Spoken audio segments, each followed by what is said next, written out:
Well, if there was ever a great business case for digital identity, this was it. And as I think the earlier panel discussed, when we have a social security-based identity system and your kid gets a social security number, an analog identity system in a digital era, that's the mismatch. We're not approaching systemic issues around cyber, around data theft, around information privacy with systemic solutions, right?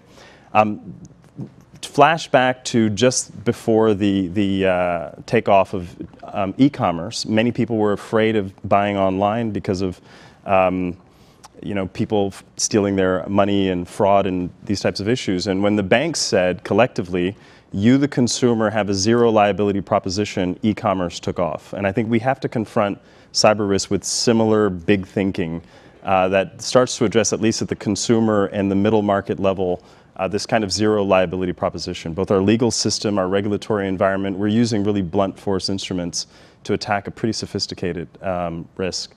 So I think digital identity has to come post-Equifax.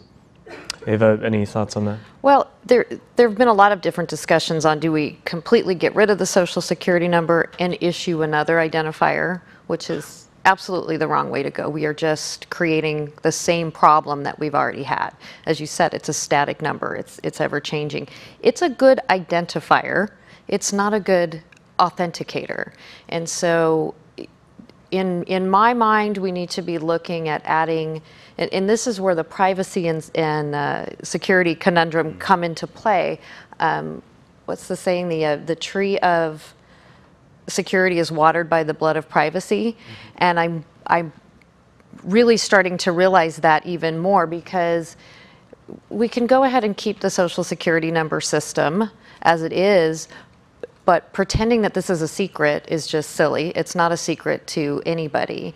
We need to add more layers of authenticators, and I think we need to be really innovative as to what those are. There are technologies out there that are private but not necessarily personal. Things on your phone, how the angle that you hold your phone, what hand you use, the pressure and the pattern for when you enter your passcode. All of those things could be added as an identifier, not to replace the social security number, but just to add more layers in there so that, okay, this is really you.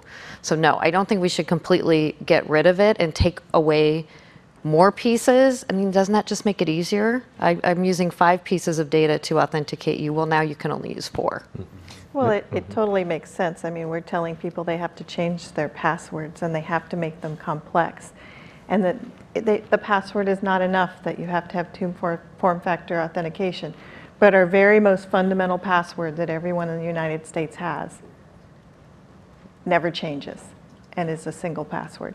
So obviously we have to do something. We have to do something. But more importantly, as we do that something, and as we do it with technology, we have to make sure that that technology stays current, and we have to make sure that our privacy is taken into consideration and protected.